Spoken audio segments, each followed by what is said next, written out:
malamig pa rin po and then makulimlim dito sa ating location. So wala pa pong araw ng ilang weeks na guys. So yan yung ipapakita ko po sa inyo yung mga plant natin na gustong gusto po yung napakalamig and then maulan na panahon.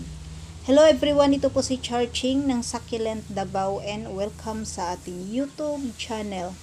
And for today's video, so ayan guys, ano ba yung mga plant natin na gustong gusto yung malamig and then maulan na panahon. So yan yung mga plant natin na ayan medyo parang ano na sila, parang damo na dito sa ating munting garden. So ngayon po ay mag-try naman po ako na tanim or mag-preserve ng ating plant na nakalagay lang po sa water. So ito yung ating paglagyan yung ating flower vase. So yan, kukuha po tayo guys ng isang plant na dumadami po dito sa ating munting garden tuwing malamig yung panahon. So ito, at meron akong nakita ngayon na maganda siya i-propagate guys sa ganitong size na plant. So heto yung ating syngonium. So sila yung gustong gusto nila or dumadami sila sa sa ngayon tuwing tag-ulan, ayan malamig na panahon. Sumusulpot sila dito sa ating munting garden.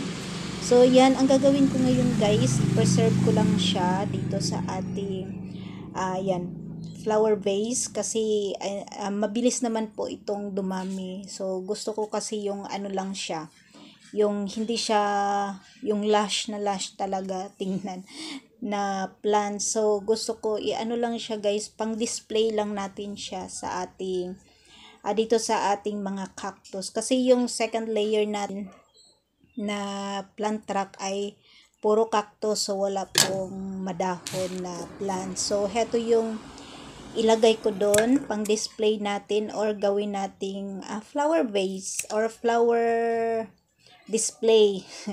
Ayan, display sa ating mga cactus para maganda naman po tingnan yung ating plant track. So yan, heto napakaganda po talaga na pan-display sa ating mga bahay, sa loob ng ating bahay kasi sila matitibay sila na plant guys kahit ilagay lang po natin sila sa water. So ito yung syngonium ko ay parang ano to siya, arrowhead or arrow syngonium. Common na syngonium lang to guys. Ayan, and then maganda siya yan gawing pan-display dito sa ating garden.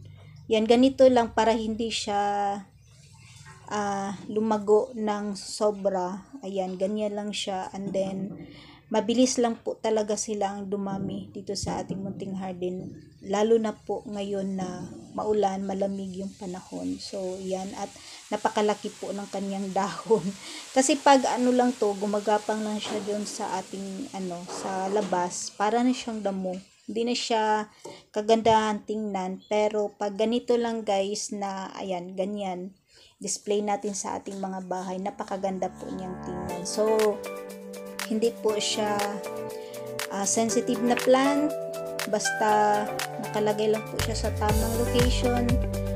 And then medyo mainit naman po dun sa kanyang area kasi naka-full sun sila, pero nasusunog po yung mga dahon ng ating syngonium. So dahil malamig ngayon guys, so yan kaganda yung kanyang dahon, napakalapad po.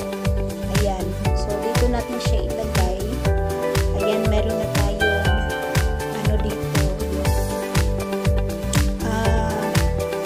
flower vase